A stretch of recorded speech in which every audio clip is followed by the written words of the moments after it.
ہمارے دو طرح کے اساتذہ ہیں. ایک تو اسکول کے اساتذہ ہیں جن میں معروف محترم ہمارے عبداللہ بارکن صاحب ہے, اور کے جی صاحب ہے, اور قادری صاحب ہے, اور چاری صاحب تیلگو کے تھے, اور کرشن صاحب انگلش کے تھے, وغیرہ وغیرہ.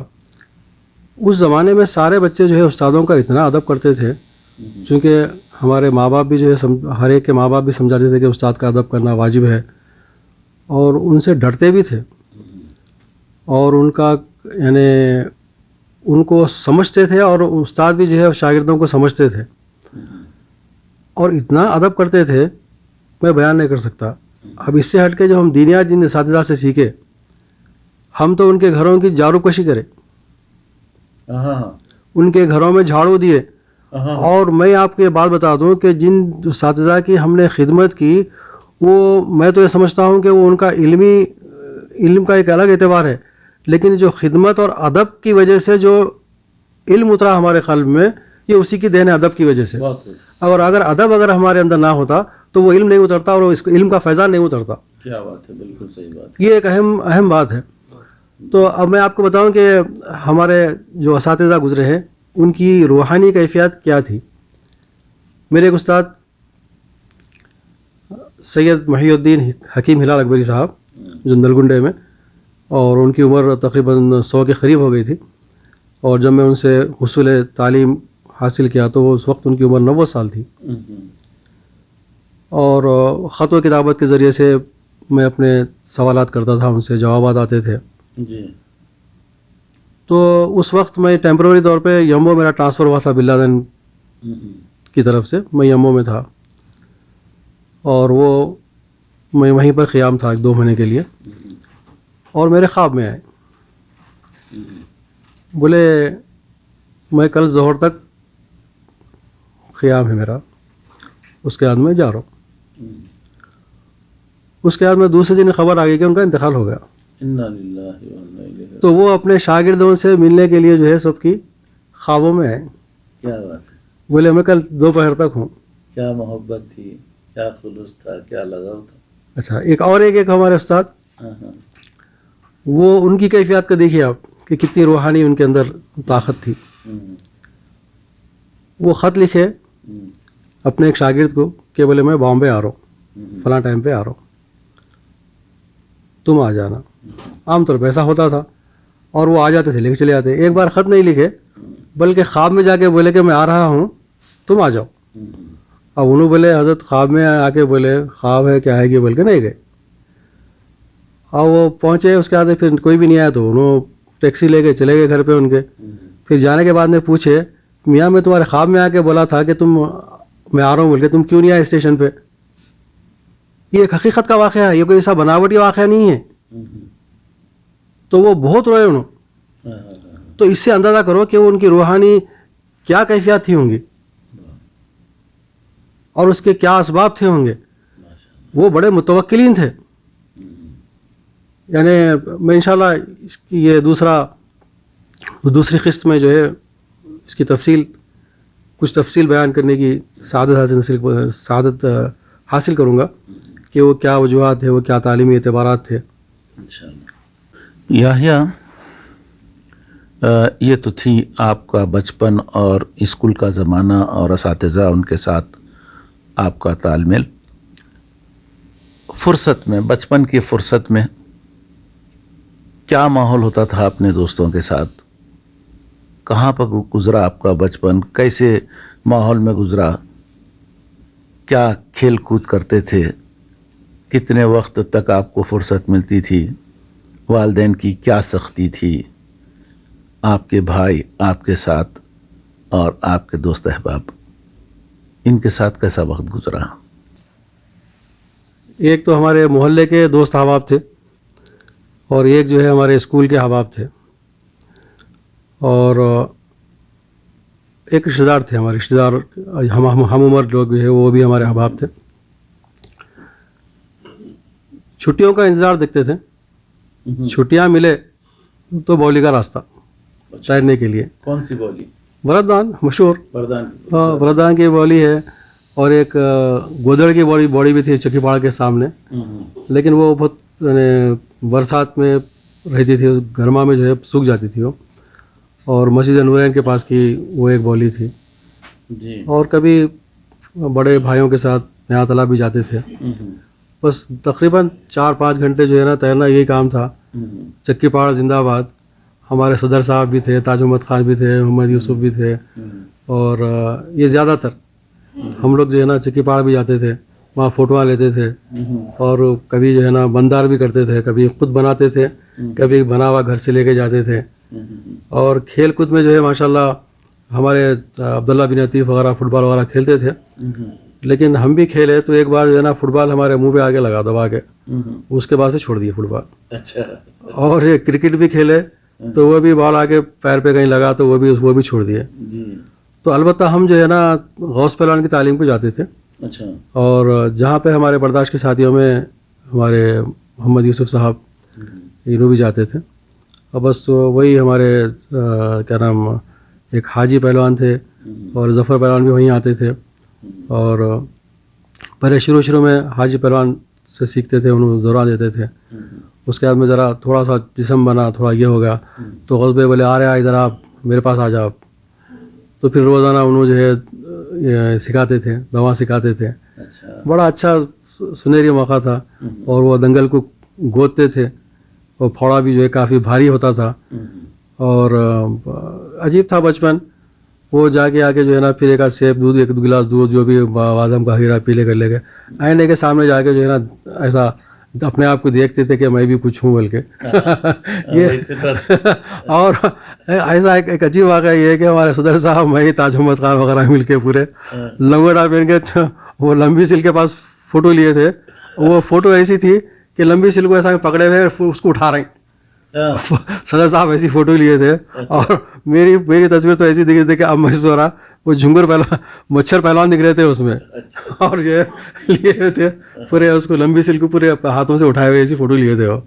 وہ بڑا سنہری موقع تھا. یاد کرے آج تو عجیب دکھتا. اور ہمارے بڑے پرخلوص دوست احباب تھے، ایک دوسرے پہ جان دیتے تھے. کہیں بھی جاتے مل کے جاتے. اور فلم ویلم بھی دیکھتے تھے. اور تھوڑا سگریٹ پینے کی بھی عادت ہوئی تھی، تھوڑے دن پیے وہاں پہ. جی. اور چونکہ وہ ہمارے وحید خان ارے کھٹمل انہوں سگریٹ کی عادت ان کی وجہ سے پڑی تھی ہمارے کو. اور ہمارے ایک بار بڑے بھائی دیکھ لیے، ایک بار منجلے بھائی دیکھ لیے. اچھی خاصی پٹائی ہوئی، اچھی دھلائی کرے. اور اس کے بعد میں پھر یہ خبر ہمارے والد تک نہیں پہنچی، نہ والدہ تک پہنچی، نہیں تو پھر ان سے بھی پٹائی ہوتی تھی. تو بہرحال وہ ہاں ہوں کر کے بہرحال ماشاء اللہ بڑا سنہری دور گزرا.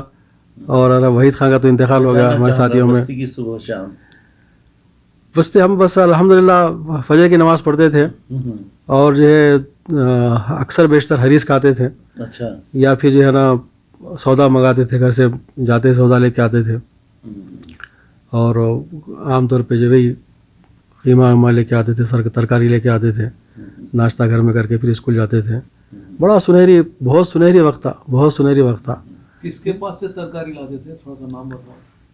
مشہور ہے وہ عبدالرحیم یمانی جو ہے مشہور تھے، وہاں سے لیتے تھے. اور مگر میں آپ کے ان لوگوں کو کبھی نہیں بھول سکتا. وہ کیا وجہ تھی نہیں معلوم مجھے، بڑی محبت سے پیش آتے تھے وہ لوگ. خاص طور پہ ہمارے عبدالرحیم بھائی اور سالم بھائی کے بیٹے علی بھائی، اللہ مغفرت کرے، ان کا انتقال ہو گیا. میں جب بھی جاتا ان کے پاس، آپ کے پہلے بٹھا کے جو ہے دودھ پلاتے تھے میرے کو، پیسے نہیں لیتے تھے. میں جب بھی گیا گھر کے لیے سودا لانے کے لیے، دہی والا لانے کے لیے، مجھے بٹھاتے تھے، کرتے تھے، دعا کر بولتے تھے. اور عبدالرحیم بھائی سے ترکاری لیا تو انہوں ہاتھ چھوڑ کے ڈالتے تھے انہوں. اور تیسرا جو ہے نا گوشت لینے گیا وہاں پہ تو میاں بھائی کے پاس ہے یا اور دوسرے دو لوگوں کے پاس جو ہے خاص طور پہ انہوں بھی جو ہے اچھا گوشت ڈال کے دیتے تھے. انہوں بولتے تھے کہ بس میرے پاس آ، بس دعا کر بولتے تھے کہ اللہ تعالیٰ ان لوگوں کی محبت، ان لوگوں کی دعائیں جو ہے نا میرے ساتھ وابستہ رہی. اور میں ان لوگوں کے اس شفقت کو میں کبھی نہیں بھول سکتا، کبھی نہیں بھول سکتا. یہ تو تھی آپ کا بچپن اور اساتذہ اور بستی سے متعلق، بستی کے عزیزوں سے جو آپ لوگوں کو ایک ایک بزرگ نظریت سے بھی دیکھتے تھے. آپ کا بچپن اور آپ کے اسکول کا زمانہ اور بزرگوں کے ساتھ بستی میں کس طرح گزرا ہم نے سنا.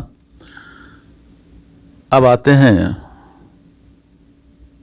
آپ کی تعلیم سے فارغ ہونے کے بعد زندگی کے مراحل کی جستجو کس طرح آپ نے شروع کی. اکثر آپ ایک کلام جو مجھے پڑھنے کے لیے اصرار کرتے ہیں، پہلے میں اس کو پڑھ لیتا ہوں، جو یہ ثابت کرتا ہے کہ آپ کی زندگی کی جو جد و جہد شروع ہوئی اس میں اس کا بڑا دخل ہے. خستہ جانوں کو مصیبت سے چھڑانا سیکھو. خستہ جانوں کو مصیبت سے چھڑانا سیکھو، بھولے بھٹکوں کو سر راہ لگانا سیکھو. ٹھنڈا پانی کبھی کسی پیاسے کو پلانا سیکھو. راگ الفت کا مروت کا ترانہ سیکھو. مفلسوں اور ضعیفوں کا سہارا تم ہو، کمزوروں کا نحیفوں کا سہارا تم ہو. مفلسوں اور ضعیفوں کا سہارا تم ہو، کمزوروں کا نحیفوں کا سہارا تم ہو. خدمت خلق کو ایک شان سمجھ لو پیارے. خدمت خلق کو ایک شان سمجھ لو پیارے. زندگی کا اسے ایمان سمجھ لو پیارے. یہی حسرت یہی ارمان سمجھ لو پیارے. یہ کٹھن ہو تو آسان سمجھ لو پیارے. یحییٰ ناصر قریشی صاحب، آپ کی جو روزگار کی جد و جہد تھی اس کا اس کلام سے کیا تعلق رہا، جو آپ مجھے اکثر کہا کرتے تھے کہ اس کلام کو لے کر میں آگے بڑھا ہوں. اپنی زندگی میں جو کل اسٹرگل کیا ہوں، جو کچھ محنت کیا ہوں، جو کچھ حاصل کیا ہوں، اس کا بڑا دخل ہے. اس بارے میں ہم آپ سے آپ کی زندگی کی جو شروعات ہوئی ہے روزگار کی تلاش میں، وہاں آپ سے ہمیں جاننا چاہتے ہیں کہ کن کن مراحل سے آپ کہاں سے کہاں پہنچے ہیں، اس تعلق سے کچھ بتائیں. 1979 جولائی ہم نکلے قطر کے لیے. قطر میں 2 سال رہے. اس کے بعد پھر سعودیہ آئے اور الحمدللہ اب تک مدینہ طیبہ میں قیام ہے. اللہم صلی علی سیدنا نبینا محمد البارک وسلم. ابھی جو آپ نے کلام سماعت فرمایا ہمارے نائب صدر صاحب سے، یہ میرے یہاں نکلنے سے پہلے کا کلام ہے. یہ جو ہمارے ایک استاد تھے آپ کے، جو سکندرآباد کی مسجد کے خطیب و امام تھے، اور انہوں نے یہ بتایا تھا. دراصل وہ ہمارے اندر خدمت خلق کا جذبہ پیدا کرنا چاہتے تھے جو اس کلام سے ظاہر و باہر ہے، اور وہ بلکہ وہ ہمارے دل میں اتر گیا اور آج تک اترا ہوا ہے اور ہم اسی پہ عمل پیرا ہیں. تو اس اعتبار سے کہ ہم نے کبھی اپنے متعلق سوچا ہی نہیں. کیا بات ہے. ہم نے کبھی اپنے متعلق سوچا ہی نہیں، بلکہ ہمارے جو ارد گرد ہے، جو رشتہ دار ہے، جو احباب ہے، انہی کو ہم لے کے چلے. کیا بات ہے صاحب. اب تک اثر چلتا رہا. اور ہماری فکر ہم اس لیے نہیں کیے کیونکہ ہم اپنے آپ کو تفویض اللہ کر چکے ہیں کبھی کے. سبحان اللہ، سبحان اللہ. سپرد اللہ کر چکے. ماشاءاللہ.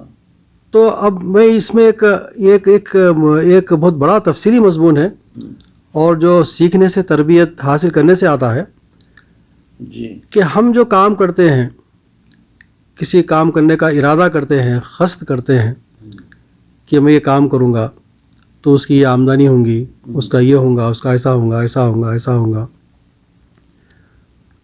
لیکن دیکھا یہ گیا ہے کہ اس میں سب سے پہلے بھول جاتے ہیں ہم. عام طور پہ کیا بھول جاتے ہیں کہ جب تم کام کرنے کا ارادہ کرو تو سب سے پہلے توکل کرو. چاہے وہ چھوٹا کام ہو، چاہے وہ بڑا کام ہو، توکل اور تفویض اللہ کے حوالے کرو. اور توکل کے امراد کیا ہے کہ وکالہ، کہ اس کے کام حوالے کر دو. ایسا نہیں کرتے. اب